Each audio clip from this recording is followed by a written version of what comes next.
Hey, what's up, everyone? And welcome you guys to another episode of Here's What I Think with your host, Charles Sabin. So we'll discuss everything from current events, economics, politics, and how it all relates to business and life. And today we have a hell of a show for you guys here today. But before we get into it, please make sure you like the video and sub to the channel. If you want to follow me on Instagram, my handle is CTABANZ. So let's get into today's topic. We've had some pretty strong views. I don't really think we've had strong views on the channel. Some people were crying about the last video we did about Megyn Kelly. I'm not up here to bend, and I'm gonna give you guys my opinion on things on how I see it. And I'm not here to apologize for my opinions. I think over time people respect the fact that what I'm saying, number one, I believe in, and number two, I'm willing to stand behind it. Now, if there are moments of clarity that's needed where I need to take a step back, I will. But I'm not up here to produce shows and then cry and then take it back and then come. I'm just not going to do that. Otherwise, people don't take you seriously, because how do they know you're going to stand for anything when you're always apologizing for your position? So I've had some pretty strong opinions, but this one right here today is something that caught my attention, and I said we absolutely have to discuss it. So we actually produced a show not too long ago, I believe it was last week, that was centered on the fallout between Elon Musk, the biggest single donor to the Trump presidential campaign, and the president himself, right? Things fell apart, obviously, after Elon Musk's time with Doge came to an end, a highly unpopular time, by the way, which really hurt his business affairs. Like, it really, really hurt his business, and we're going to talk about that a little bit later, because we got some sound here from a Bloomberg report. So anyway, that went down, and Elon went on this tirade on X, where he was going at the president, and then things got pretty bad. They asked President Trump, what did he think about Elon Musk's comments, and he said he's not interested in kind of rekindling a conversation, friendship with him, or whatever it is. People try to mediate the situation, and then the things kind of simmered down. Elon Musk apologized, and then next thing you know, it ramped up, especially after this very controversial bill was passed, which is the Big Beautiful Bill. Very controversial bill, and I believe, in my personal opinion, that is going to hurt Republicans in the midterm elections, because a lot of their constituencies are not going to be happy with this bill, because it doesn't benefit middle America at all. It absolutely doesn't. A lot of people are going to lose medical coverage, and it's going to be very, very unpopular for them, and I think it's something that's going to hurt them. But I think the Republicans find themselves in a very difficult situation where you're trying to do what's politically expedient for yourself in terms of, doing things that your constituency wants, but then you have a president in office that if you go against him, he's going to single you out, and that could hurt you in your current state.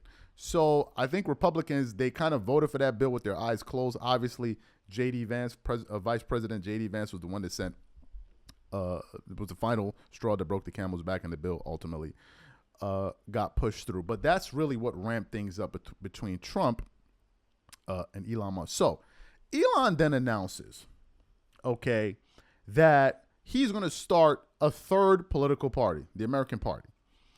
And it's been met with a lot of mixed reviews. But Elon has made it clear, and he hasn't said it publicly, but he's going to do everything in his power to destroy Donald Trump. And I think he's going to do everything in his power to try to destroy the Republican Party if they continue to support him. So what happened? President Trump was en route somewhere. I don't know where he was going to. But they stopped him to ask him, what are your thoughts on Elon Musk starting a third party? And in typical Donald Trump fashion, he did not hold back. Take a listen to what the president had to say there. The reaction to Elon Musk starting a third party. I think it's ridiculous to start a third party. We have a tremendous success with the Republican Party. The Democrats have lost their way, but it's always been a two-party system. And I think starting a third party just adds to confusion. It really seems to have been developed for two parties. Third parties have never worked. So he can have fun with it, but I think it's ridiculous. So you heard what President Trump had to say. It didn't stop there, folks. He went online to further voice his opinions. I'm not going to read all of it. I'll try to read some of it, but just so you guys get the general gist. He said, Donald J. Trump said, I am saddened to watch Elon Musk go completely off the rails, essentially becoming a train wreck over the past 5 weeks. He even wants to start a third political party, despite the fact that they have never succeeded in the United States. The system seems not designed for them.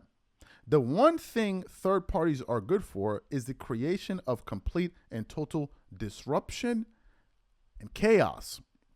And we have enough of that with the radical left Democrats. Pause the damn video. Did I not say in the last show, because some of these I don't even know what to call them in the comment section, jumped out at me when I said the president is governing like as if he's governing half of the country. His job is to mediate and bring both sides together, because although a lot of people didn't vote for him when he's in office, he's now governing for everybody. And I said this inflammatory language is not helping. Some ridiculous idiots ran up in the comments, oh, no, he's governing for. This is the language I'm talking about. This is the language I'm talking about. Anyway, I digress. We continue on. And we have enough of that with the radical left Democrats who have lost their confidence and their minds. Republicans, on the other hand, are a smooth running machine that just passed the biggest bill of its kind in the history of our country. It's a great bill. He then continues on. But unfortunately for Elon, it eliminates the ridiculous electric vehicle EV mandate, which would have forced everyone to buy an electric car in a short period of time. I have been strongly opposed to that from the very beginning. Let me first of all say this, to stop here quickly. I never liked electric vehicles. Me and Marco, we argue about it all the time. I can't stand them. They have no life. They're soulless. I'm never getting one. So I agree with him there, and I didn't like the fact that it was being thrusted down on people that you have to get these cars. The stuff that's going on in Europe is insane. Like now, very soon, your car is going to sound like a microwave going down the road. But anyway, let's continue on. People are now allowed to buy whatever they want, gasoline-powered, hybrids, which are doing very well, or new technologies that are about to come out. He continues on. No more EV mandate. I have campaigned on this for years, and quite honestly, when Elon gave me his total and unquestioned endorsement, I asked him whether or not he knew that I was going to terminate the EV mandate. It was in every speech I made and in every conversation I had. He said he has no problems with that, to which he continued on. I was very surprised. Additionally, Elon asks that one of his close friends run NASA, and I thought his friend was very good. I was surprised to learn that he was a blue-blooded Democrat who had never contributed to a Republican before. And so what? Just because the guy is a Democrat, but yet he's good for the job, you're not going to give him the job. It then continues on. Elon probably was. Also, I also thought it inappropriate that a very close friend of Elon, who was in the space business, run NASA, when NASA is such a big part of Elon's corporate life. My number one charge is to protect the American public. I'm not going to unpack that too much because I have a lot of thoughts about that. But I want to play something that we got from Bloomberg today, because it has to do with what's happening with Elon Musk stock, I believe Tesla. Take a listen to what they had to say about this and why they feel that Elon playing in the political arena is going to be financial suicide for him. Take a listen to this here. Musk diving deeper into politics is exactly the opposite direction that Tesla investors and shareholders want him to take. Dan joins us around the table. Dan, good morning. Great to be here. How much of a problem is this? It's a huge problem. I mean, like, it's what we've been talking about, here in the show, for months, that you went from Trump administration, Doge, BFFs. Obviously, there was a huge moment. You had to step back from politics, and that's exactly what investors want to see. And now you poke the bear in terms of Trump, and now you're forming a political party. So the point is, I believe you've now hit a point. I think the board's going to have to get involved, because this is now over. I think there's a line in the sand that he's now starting to cross. And that's the frustration. As someone that's a huge supporter of Tesla, autonomous, the golden age ahead, you cannot kind of go down this path. And I think that's why the stock's reacting. Let's unpack that. Board involvement. Describe what that might look like.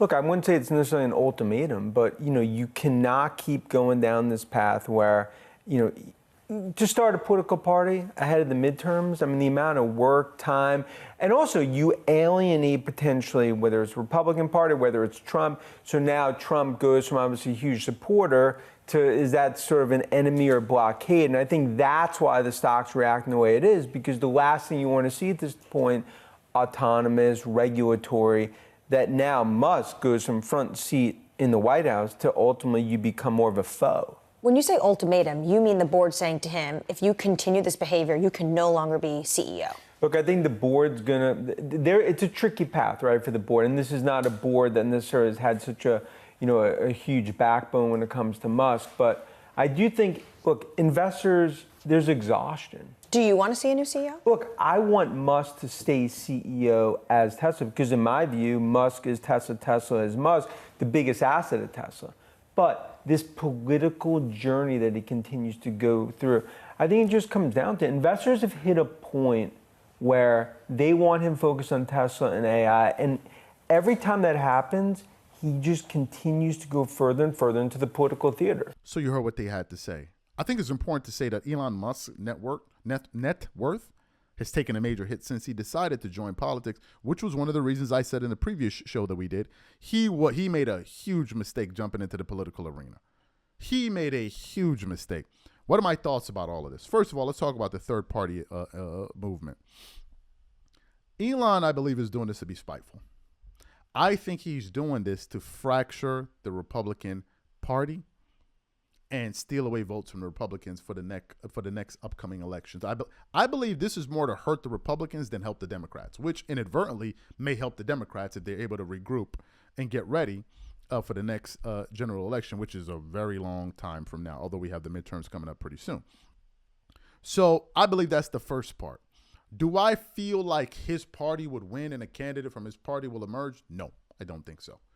I absolutely don't think so, because there are a lot of people that distrust Elon Musk, and a lot of people don't know him, and who are you going to endorse? And how do we know that this person is not going to be representing that party and running for that party is not just somebody you're going to have in your pocket? How do we know we're not going to have another situation like we had with you and Trump, where Trump gets to office, you give him $260-70 million to get to office, he starts doing things you don't like, and now all of a sudden this new guy is an absolute waste of time, according to you. So I don't think it's going to work in that sense. I don't think the next president is going to come from that party. If it does, I'll be stunned. I doubt it, because I think there are a lot of Democrats that have soured on Elon Musk because of some of the things that he did, especially with Doge. So you have that there. Now, I do believe, however, he's trying to hurt the Republican Party. And there are a lot of Republicans, to be frank, that are not happy with this. Now, where do I see this thing going in terms of the third party moving forward? I think the following. I think that this bill that is so controversial that I think is going to hurt Republicans in the midterms, I think that ultimately, that I'm not sure. I don't think a Republican is going to win the White House next time around. I really don't think so. I absolutely do not think so. Number one, the country's too fractured, number one. Number two, the mistake that people made this last election where they thought, I'll just sit at home and then I'll just let the birds through. No, that's not going to happen a second time. The Democrats are going to come out in droves. The second thing is this. There are a lot of disgruntled Republicans that voted for Trump. A lot of them. Have you been listening to some of the things that some of these political commentators have been saying? Have you heard some of the things that even some of his voters have been saying? A lot, for instance, the ICE roundups. First, Trump said they were going to be going after criminals. But now they're going after people that are not even criminals, people that are just doing jobs, but they're not from the country, they're illegals. They're rounding them up too. And a lot of people don't like the way that things are, that the way ICE is going about it. Do you know who one of those people are? Joe Rogan. Now, I don't think Joe Rogan is going to all of a sudden grow some balls and say that's not going to happen. But a lot of his supporters are against the way that these raids are happening. But I did hear a set of fools. I forgot on what channel I was. I think it was Vlad TV, where they were talking about they didn't like the way that some of these illegal Americans are being rounded up. And he was saying, I think it was Rick Ross that was on there. They were like, who's going to do these jobs and all that? And people in the comment section fighting to pick grapes. Bro, get them out of here. Get them out of here. We'll pick the grapes. And people like, no, we're not. Some people are like, I didn't go to college for 4 years to go pick grapes. And then people are like, well, you're just being lazy. How am I being lazy when I'm a business owner? And other people are saying, so people are not really thinking this thing through. They're really not thinking this. You're going to get rid of all those people. Fantastic. Get rid of them. So are you ready to start picking carrots? Are you ready to start picking carrots? Of course you're not.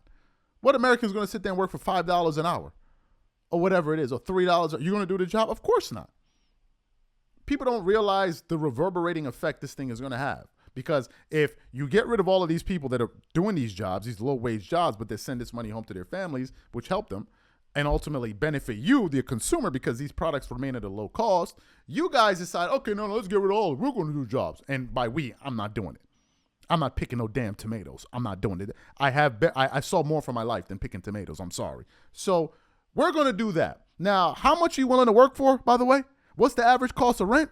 How much you willing to work for? So obviously they're going to have to pay you more, right? Fantastic. They pay you more. How much is a tomato going to cost? Or a grape? People are not thinking this thing through. People are on this hyper nationalistic train, and they're not thinking it. They're not reasoning anymore. They're not reasoning. I like my country like the next person, but I'm not insane like that, like the way some of you guys are taking it. If I was with somebody somewhere, I'm like, hey, man, what the hell is wrong with you? Like, calm down, bro. You ain't got nothing else better to do. Like, you're overdoing it now. You're overdoing it. So these people that are arguing to pick grapes, you go ahead and have fun with it. You go ahead and have fun with it. But a lot of people don't seem to be thinking this thing through. There are a lot of emotions that are running amok and damn near rampant, but no one is really thinking this thing through. You're talking about, let's bring back manufacturing to the United States. What's the pipeline on that? How long do you think it takes to build the manufacturing capabilities and facilities to do so? Number one, how long do you think it's going to take to train them? They're probably going to have to train and take Americans abroad to go teach them how to run these factories properly. And now you bring them back to the States. How much are they going to get paid to do these jobs? And what's going to be the ultimate end result for these? Nobody is thinking. Everybody is just out here hollering and screaming and just anything. Trump. Are you thinking? I can't think. I'm not thinking. I'm not interested in thinking. Trump. Trump is a billionaire, bro. He is good. He's good. Think for yourself. Most of these policies don't affect him. Think. Use your thinking cap. Catch you guys on the next show, and I'm out. Peace.